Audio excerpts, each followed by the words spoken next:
네,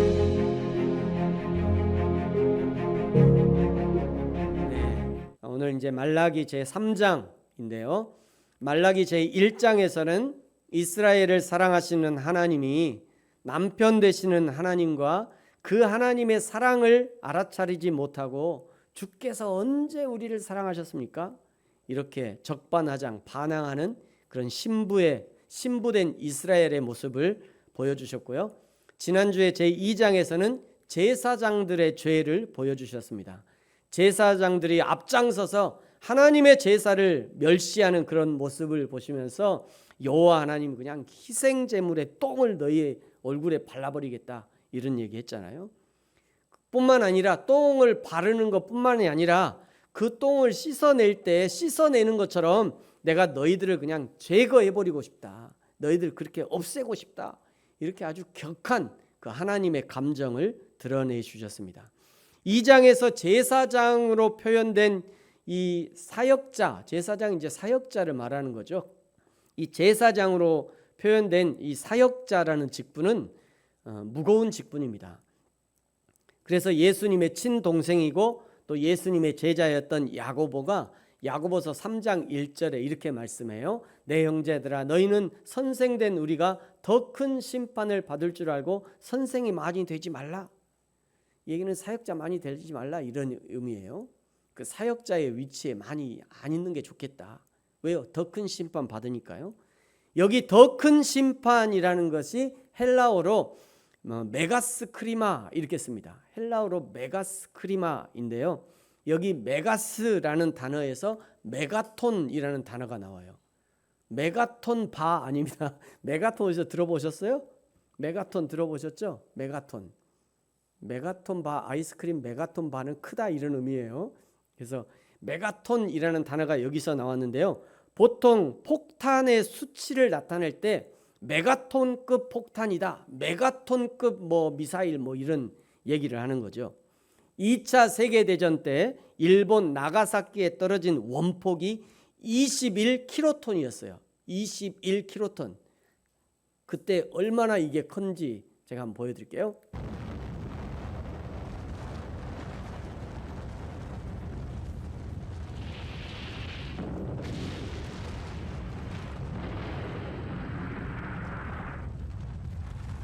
저 도시가 초토화된 건 순식간에.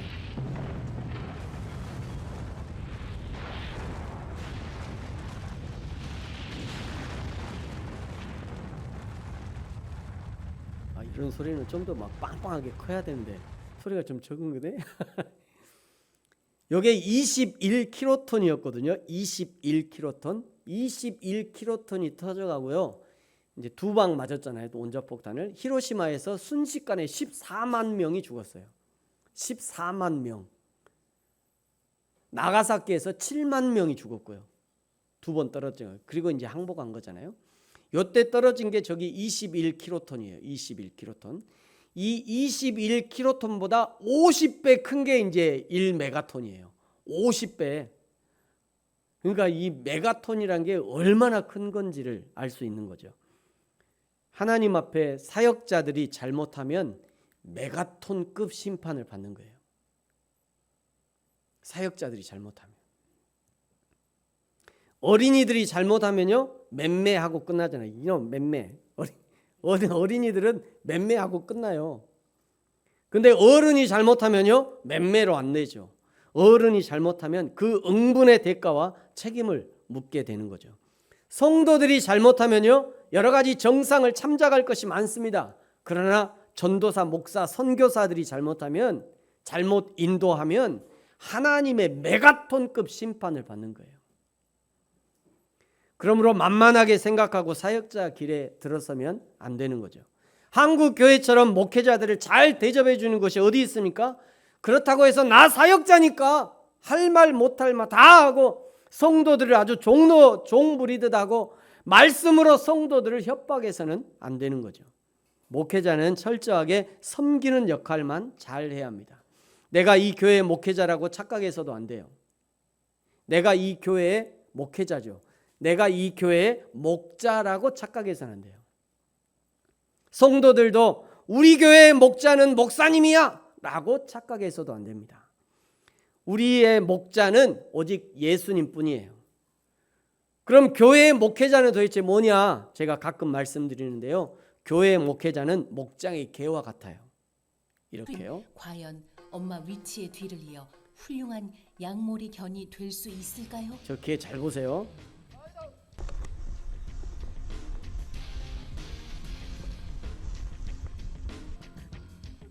드디어 수입이 마태용 씨 앞으로 양떼를 몰아오는데 성공했습니다. 개 지금 뭐 하고 있죠? 개 뭐 하고 있어요? 양머리하고 저 뒤에 엎드려 있잖아요. 저기 왜 엎드린 거죠? 왜 엎드렸어요? 주인이 거기 엎드려 하니까 개가 엎드리는 거예요.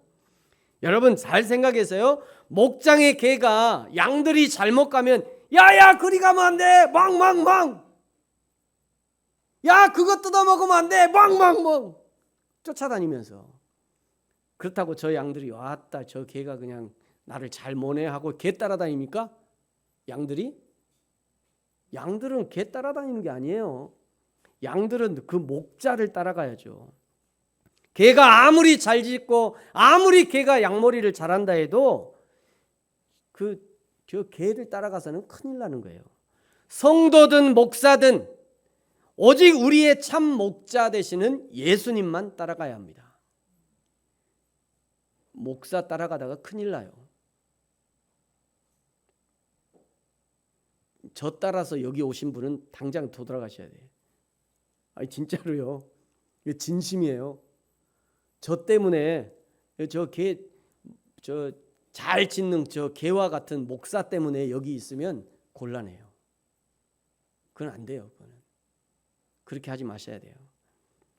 2장에서요. 제사장들이 제 역할을 잘 못하니까 백성들이 우상 숭배에 빠지는 것은 불보듯 뻔한 일이죠. 하나님을 우상처럼 섬기니 다른 우상들에게 눈을 돌리는 것은 너무도 자연스러운 행동이 되어버린 거죠. 이방 신이 좋은 것 다 줄 줄 알고 그 이방의 우상 섬기다가 결국 쫓겨나서 울고불고 다시 재물을 싸들고 울고불고 탄식하고 여호와께 다시 왔다고 그러잖아요. 울고불고 탄식하고 내가 저럴 줄 몰랐어 하고 그 우상에게 돌아서서 다시 여호와 하나님 앞에 올 때도 그냥 오는 게 아니에요. 그냥 싸들고 재물을 싸들고 나 하나님께 다시 갈래요. 그러고 하나님께 와도 우리 하나님이 그런 재물 안 받으신대요. 보세요. 너희의 봉헌물을 돌아보지도 않겠다. 그것을 너희의 손에서 내가 받지도 않을 거야. 그리고 오늘 이제 3장에서요. 이런 뻔뻔한 이스라엘 아나무인인 이스라엘 백성에게 오늘 1절에 보니까요. 만군의 여호와가 이르노라 보라 내가 내 사자를 보내리다. 내 사자를 보내겠다 말씀하죠. 분명히 2장 7절에서 제사장이 여호와의 사자가 된다 이렇게 말씀하셨잖아요.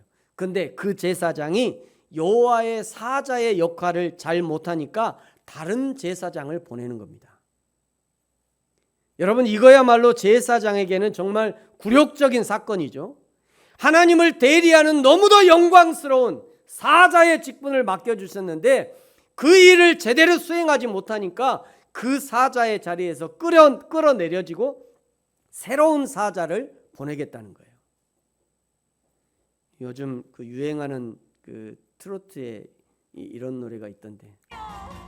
있을 때 잘해 후회하지 말고 있을 때 잘해 후회하지 말고 있을 때 잘해 흔들리지 말고 있을 때 잘해 흔들리지 말고 가까이 있을 때 붙잡지 그랬어 있을 때 잘해 그러니까 잘해 있을 때 잘해 그러니까 잘해 다행입니다. 아무도 박수를 안 쳐서. 나는 이분들이 리듬 타면 어떡하지 하고 고생. 아무도 박수도 안 타고 리듬도 안 타고. 여러분 사랑도 있을 때 잘해야 하고요. 직분도 마찬가지예요. 직분도 있을 때 잘해야 돼요. 하나님이 해보라고 격려하시면서 직분을 주시면 그때 최선을 다해서 감당해야 합니다.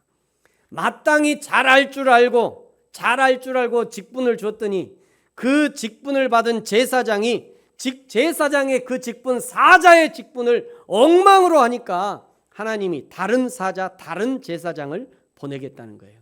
그 사자가 어떤 일을 할 것인가? 1절에 말씀하시죠. 만군의 여호와가 이르노라, 보라 내가 내 사자를 보내리니 첫째, 그가 내 앞길에 내 앞에서 길을 준비할 것이다. 그 다음에 또 너희가 구하는 바 주가 갑자기 그의 성전에 임하시리니 곧 너희가 사모하는 바 언약의 사자가 임할 거야. 이게 좀 복잡합니다. 여기 내가는 여호와 하나님을 말하는 거죠. 여호와 하나님이 내 사자를 보내는데 이 내 사자라고 하는 거는 새롭게 보낼 사자를 얘기하는 거예요. 먼저 보냈던 사자가 누구예요? 제사장이었잖아요. 근데 그 제사장이 잘못하니까 내가 새로운 사자를 보내겠다. 이 새로운 사자를 보내겠다. 그 다음에 또 한 사자가 등장해요. 언약의 사자입니다. 내 사자와 언약의 사자, 이 두 사자, 내 사자 그리고 언약의 사자가 하는 일이 서로 달라요. 첫 번째 내 사자는 길을 준비할 거다. 길.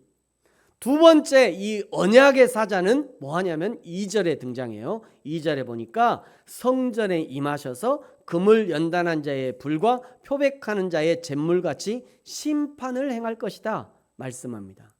마태복음 11장에서 예수님이 길을 준비하는 이 첫 번째 사자가 바로 세례 요한이다 라고 분명하게 우리에게 알려주셨어요. 마태복음 11장 10절에 보니까 기록된 바 보라 내가 내 사자를 내 앞에 보내니 그가 내 길을 내 앞에서 준비하리라 하신 것이 이 사람에 대해서 하는 것이다. 여기 이 사람이 바로 세례 요한을 표현하는 것이죠. 두 번째 언약의 사자가 오셔서 행하시는 심판은 하나님의 심판을 가리키는 건데요. 요한복음 9장 39절에 보니까 예수께서 이르시되 내가 심판하러 이 세상에 왔다. 분명하게 말씀하셨습니다. 그러니까 심판하시는 그 사자는 예수님인 거죠. 지금도 믿지 않는 사람들을 계속해서 심판하고 계시죠. 로마서 1장에 보면 내버려 두심이라고 얘기하잖아요. 그게 심판이건 하나님의 심판, 내버려 두시는 거예요. 그냥 지 욕심대로 하도록 내버려 두는 겁니다. 자기 생각대로 하라고 냅두는 거예요. 자기 육신에 이끌린 대로 살도록 그냥 내버려 둬요. 세상 사람들은 그냥 내버려 두셔요. 그게 곧 심판이니까요. 그 내버려 두심의 심판을 세상 사람은 지금 당하고 있는 것이고요. 이 심판의 끝에 요한계시록 18장에 있는 큰 성 바벨론을 심판하시면서 이제 그 심판의 마무리가 되어지는 거죠. 그런데 여러분 신기한 것은요, 오늘 3절에 보니까 똑같은 심판을 받으면서도 레위 자손은 오히려 그 심판을 통해서 어떻게 된대요? 깨끗하게 된대요. 레위 자손은 똑같은 심판을 통해서도 레위 자손은 깨끗하게 된다. 깨끗하게 되고 그리고 금과 은처럼 연단을 받게 된대요. 연단 후에는요, 그들이 하나님의 백성 레위 자손이 공의로운 제물을 여호와께 바칠 것이다. 금과 은이 풀무에서 연단을 받으면 불순물이 다 빠지면서 그 순도가 올라가게 됩니다. 여러분 이것이 신앙의 아이러니예요. 금과 은 같은 신앙인은요, 하나님 앞에서 연단을 받을 때 그 신앙의 퇴보가 아니라 오히려 신앙의 전진을 가져옵니다. 제가 새벽에 몇 번 이렇게 새벽에도 이제 그런 얘기하는데, 어떤 예수 믿는 사람들은요, 자기에게 고난이 오면 내가 얼마나 기도했는데 하나님이 안 계신 것 같아. 아무래도 하나님이 안 계신가 봐. 신앙인이 지금까지 40년, 50년 신앙생활 했는데도 자기에게 고난이 오면 내가 기도를 얼마나 많이 했는데 하나님이 안 계신 것 같아. 하나님이 나를 사랑하지 않는 것 같아. 하나님이 나를 버리셨나? 이렇게 생각한다는 거예요. 그런데 그렇지 않다는 거예요. 레위 자손은, 하나님이 선택한 레위 자손은 그렇지 않다는 거예요. 그 고난이 올 때 오히려 자기 자신을 깨끗하게 하고요, 그 연단을 통해서 하나님 앞에 드릴 만한 제물을 하나님께 바치게 된다는 거예요. 이것이 신앙의 아이러니라는 거예요. 오히려 신앙인들은 시련을 만날 때 오히려 더 하나님 중심의 신앙으로 오히려 더 하나님 앞에 감사하면서 여호와 하나님을 붙들게 된다는 겁니다. 사랑하는 성도 여러분, 지금 풀못불 같은 연단의 시간을 지내고 계십니까? 저와 여러분을 거룩한 나라와 제사장으로 부르신 하나님이 우리의 신앙을 금과 같은 신앙으로, 은과 같은 신앙으로, 하나님의 나라에서 귀하게 쓰임받을 은그릇, 금그릇으로 연단하시려고 주시는 시련으로 인정하시고, 이 시련의 시간들을 오직 예수님만 붙잡고 십자가만 붙잡고 믿음으로 잘 이겨내시기를 예수님의 이름으로 축복합니다. 여러분, 이제 4절을 보십시오. 4절을 보시면요, 그때라고 하죠. 이 그때는 언제냐? 심판이 행해질 때를 얘기하는 거예요. 하나님의 심판이 행해져서 불순물이 다 빠지고 순금과 같은 신앙으로, 순은과 같은 신앙으로 정결하게 될 때, 그때를 가리키는 겁니다. 그때에 유다와 예루살렘의 봉헌물이 옛날과 고대와 같이 나 여호와께 기쁨이 될 것이다. 이게 연단받은 후에 이런 의미죠. 연단받은 후에 하나님의 심판이 다 행해지고 난 이후에 그 다음에 여호와 하나님 앞에 드려진 이 봉헌물이 옛날과 고대같이 여호와 하나님 앞에 기쁨이 될 것이다 얘기하는 거예요. 여기 옛날과 고대가 언제인가? 하나님의 기쁨이었던 때를 가리키는 겁니다. 하나님과 기쁨으로 교제했던 바로 그때를 가리키는 거예요. 이스라엘 백성이 하나님께 기쁨으로 예배하고 하나님은 기쁨으로 그 예배를 받아주셨던 그때를 옛날이라고 표현하시는 것이고요, 고대라고 표현하시는 거예요. 하나님을 바르게 예배하고 하나님 앞에 쓰임받았던 것이 얼마나 오래되었으면 하나님이 그것을 옛날이라고 표현하시고 고대라고 표현하시겠어요. 이것은 그 영광스러운 예배, 하나님이 받으실 만한 그 예배를 내가 지금도 간절히 기다린다, 이런 하나님의 마음을 표현하는 것입니다. 사랑하는 성도 여러분, 저와 여러분의 오늘 이 예배가 하나님이 받으실 만한 예배가 되어지기를 예수님의 이름으로 축복합니다. 요한복음 4장 23절에 하나님이 찾으시는 예배와 예배자는 영과 진리로 예배하는 자, 하나님은 이렇게 예배하는 자를 찾으신다 말씀하시는데, 바로 그 예배와 예배자가 오늘 저와 여러분이 되어지기를 예수님의 이름으로 축복합니다. 이제 5절에는요, 하나님이 심판하는 사람들은 어떤 사람들인가 알려줘요. 5절 하반절에 보시면 점치는 자, 이런 자들은 하나님이 심판하신대요. 잘 들으세요. 점치는 자, 간음하는 자, 거짓 맹세하는 자, 품꾼의 싹을 억울하게 하는 자. 그러니까 사업하는 사람들은요, 자기 직원들 월급 잘 줘야 돼요. 품꾼의 싹에 대해서 억울하게 하는 자. 혹시 여러분이 큰 사업해가지고 외국인들 채용하잖아요. 그 잘 줘야 돼요. 맞춰서. 외국인들이라고 막 절반 주고 막 비닐하우스에서 잠자라고 그러고, 그럼 절대 안 돼요. 하나님이 제일 싫어하시는 그런 거. 품꾼의 삭스에 대해서 억울하게 하는 자, 과부와 고아를 압제하는 자, 나그네를 억울하게 하는 자, 나를 경외하지 않는 자, 이런 자들에게 하나님이 심판하신다는 거예요. 이 사람들에게 내가 속히 증언하리라 말씀하죠. 이 사람들은 하나님의 심판을 피할 길이 없다는 겁니다. 이 사람들은 하나님이 그 얼굴에 똥을 바르고 지워버리고 싶은 그 하나님의 분노를 피할 길이 없다는 거예요. 그러나 6절에 나 여호와 하나님은 변하지 않는 하나님이다 말씀해요. 여호와 하나님이 변치 않은 분이시므로 그러므로 야곱의 자손들아 너희가 소멸되지 않을 것이다. 분명히 5절에서는요, 우상을 숭배하고 하나님을 우상처럼 섬기고 하나님의 뜻과는 반대로 온갖 더러운 짓, 불의를 저지르는 자들에 대해서 심판을 행하시지만, 그러나 하나님의 약속의 자녀 야곱의 자손들은 보호하신다는 거예요. 야곱의 자손들이 소멸되지 않는다는 보장이 무엇이냐? 그것이 바로 여호와 하나님이 변치 않으신다는 거예요. 하나님이 변치 않는다는 것은 하나님의 약속이 변치 않는다는 의미입니다. 창세기 12장 1절에서 3절에 하나님 이렇게 축복하셨어요. 여호와께서 아브라함에게 이르시되 너는 너의 고향과 친척과 아버지의 집을 떠나 내가 네게 보여줄 땅으로 가라. 2절 3절은 같이 한번 읽죠. 잘 보이시는 분은 크게 읽으시고 안 보이시는 분은 들으시면 돼요.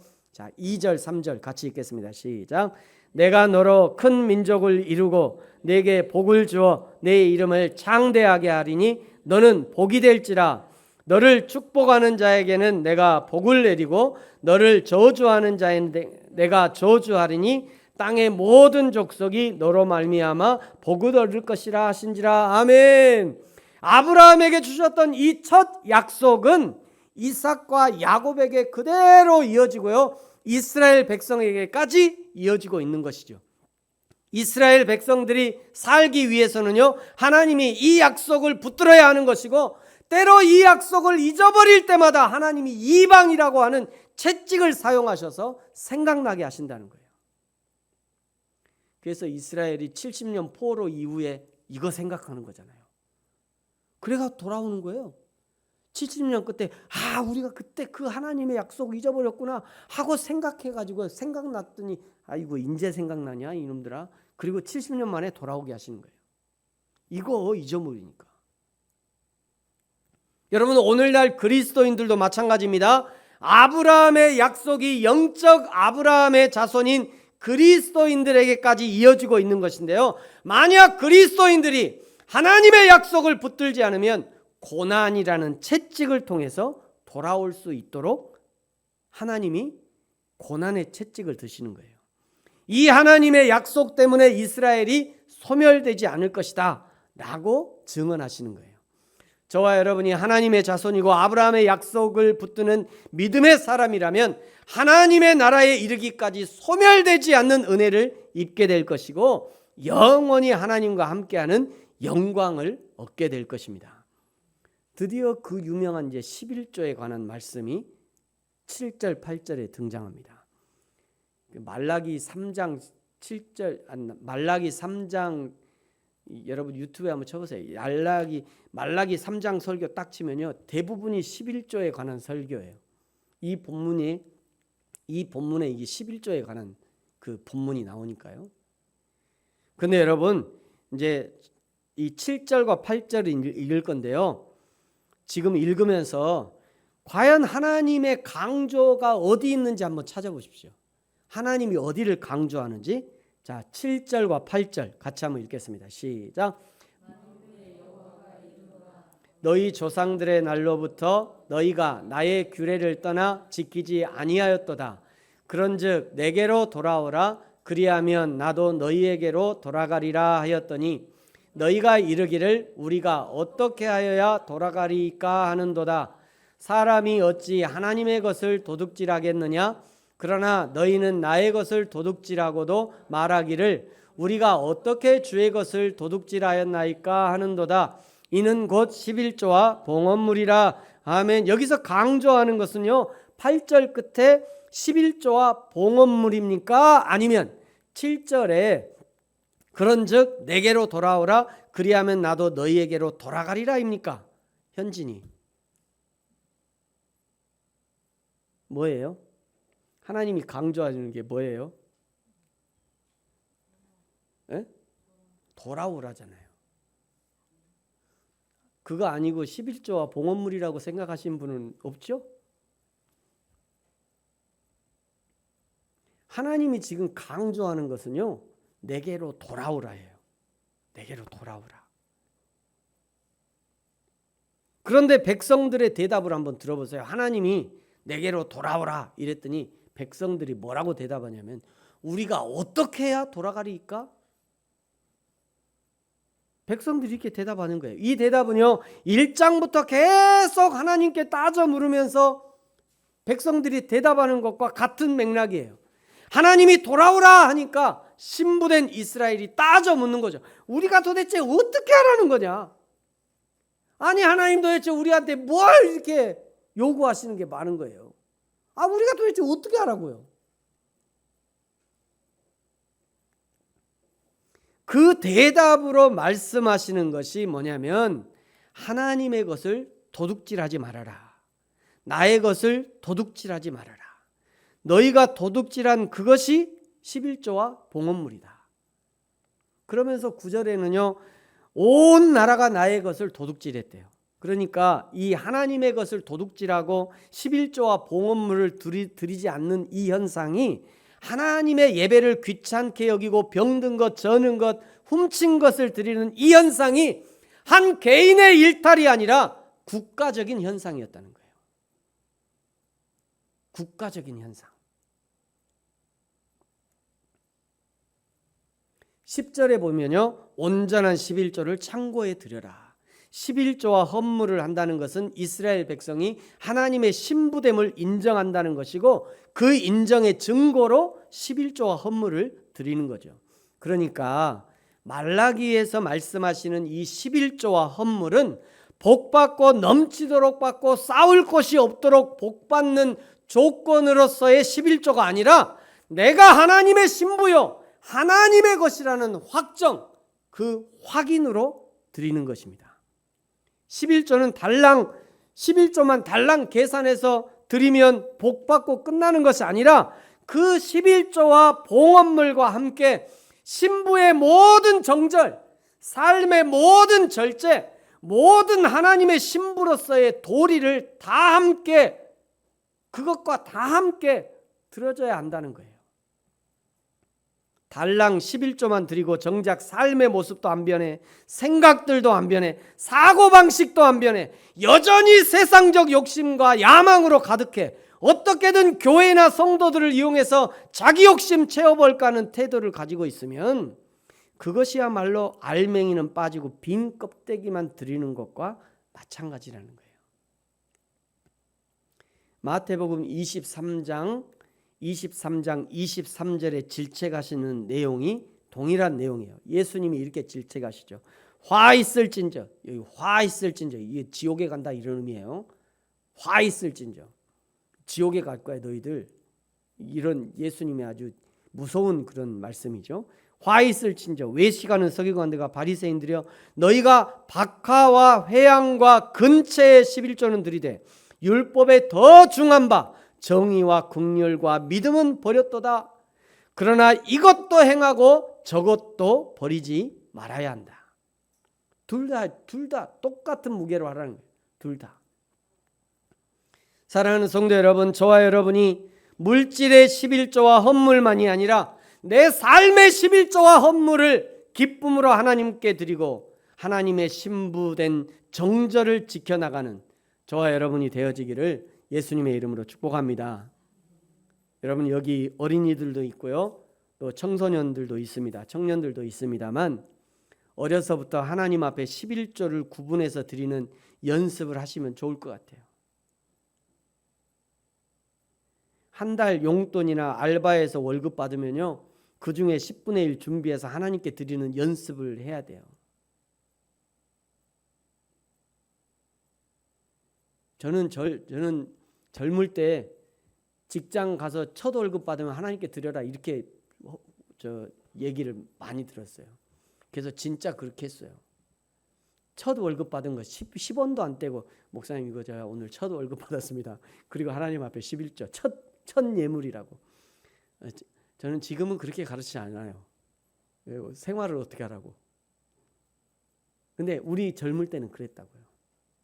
그런데 그 하나님 앞에 첫 예물을 드리면서 그 막 가슴 뛰는 설레임, 그 하나님 앞에 감사함, 그거를 한번 경험해 봐야 돼요. 그거를.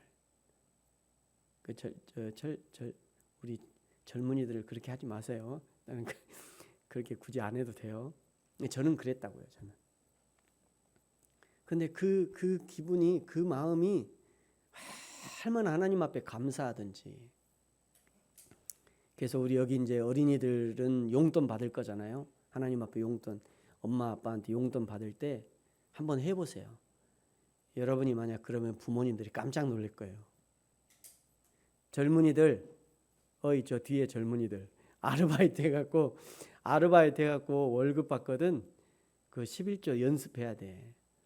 그 코딱지만한 그 11조가 중요한 것이 아니라 그 마음이 중요한 거예요. 11절을 떼면서 하나님, 나 이 돈 없어도 살지만 그러나 하나님 없이는 저 못 살아요. 이런 고백을 가지고 11절을 드리는 거죠. 11조는 단순하게 10개 중에 한 개가 아니라 10토막 중에 가장 앞선 토막, 머리, 그 머리에 의미가 있다고 말씀드렸어요. 머리를 드린다는 것은요, 다 드린다는 의미예요. 하나님이 그렇게 인정해 주신다는 의미인 거죠. 그래서 하나님이 어떻게 하나님께 돌아갑니까? 라고 묻는 이스라엘 백성에게 온전한 11조와 헌물을 요구하시는 거죠.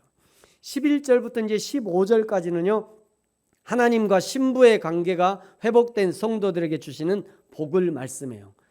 하나님과의 관계가 회복되니까 11절에 보세요. 메뚜기를 금해 주신대요. 메뚜기가 못 오게 한다는 거예요. 병충해를 막아 주신다는 거예요.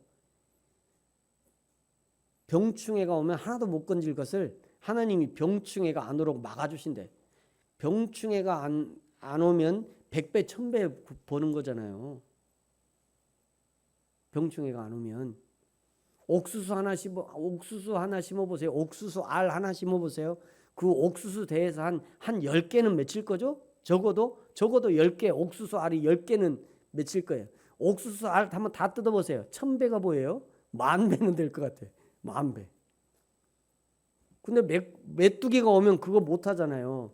근데 하나님이 이렇게 하나님과의 관계, 신부의 관계가 회복이 되면 산업을 지켜주신대요. 메뚜기를 지켜주신다는 겁니다. 금해 주신다는 거예요.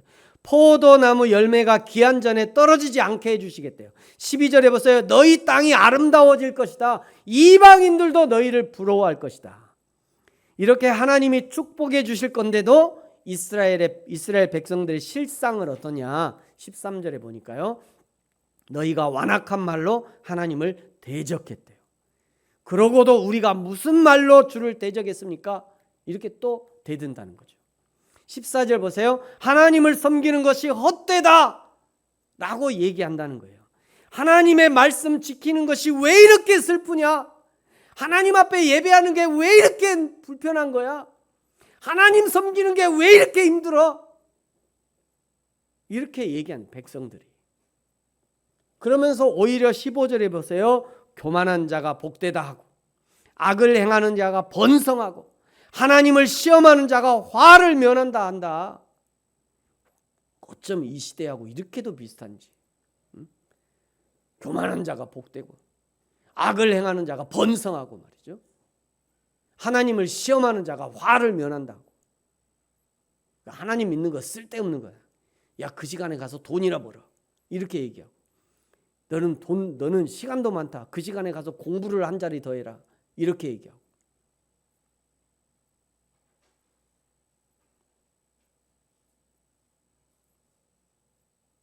고3 없죠? 고3 돼서 교회 가려고 그랬더니 네 지금 고3이야. 정신 차려. 네가 지금 예배할 시간 있어? 너 고3이야. 정신 차려.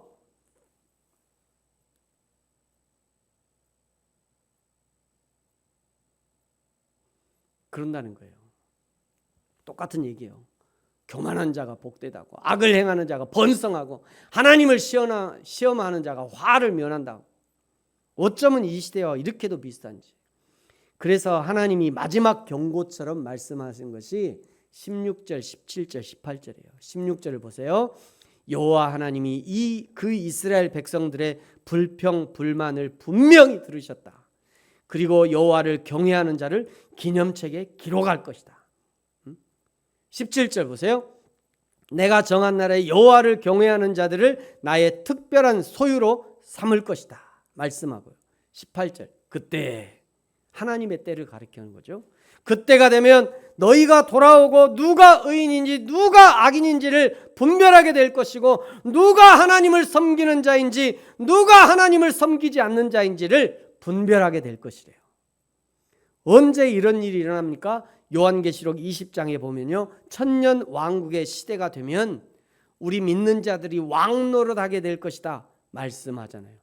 그때 구원 얻은 백성들이 하나님과 함께 왕노릇하게 되면서 사람들을 재판하고 판단하는 그런 일들이 반드시 이루어질 것입니다. 사랑하는 성도 여러분, 저와 여러분이 그날을 기대하심으로 오늘 여호와 하나님의 정결한 신부의 삶을 살고 하나님을 뜨겁게 사랑하는 사랑의 삶을 사시기를 축복합니다. 11조와 헌물만 드리는 삶이 아니라 우리의 모든 것이 여호와 하나님의 것임을 인정하고 드려지는, 내 삶의 모든 것이 하나님께 드려지는 헌물의 삶이라는 것을 잊지 말고, 그리하여 풀무에 단련되어서 금 같은 신앙으로, 은 같은 신앙으로 하나님께 영광을 돌리는 삶이 되어지기를 예수님의 이름으로 축복합니다. 기도하겠습니다.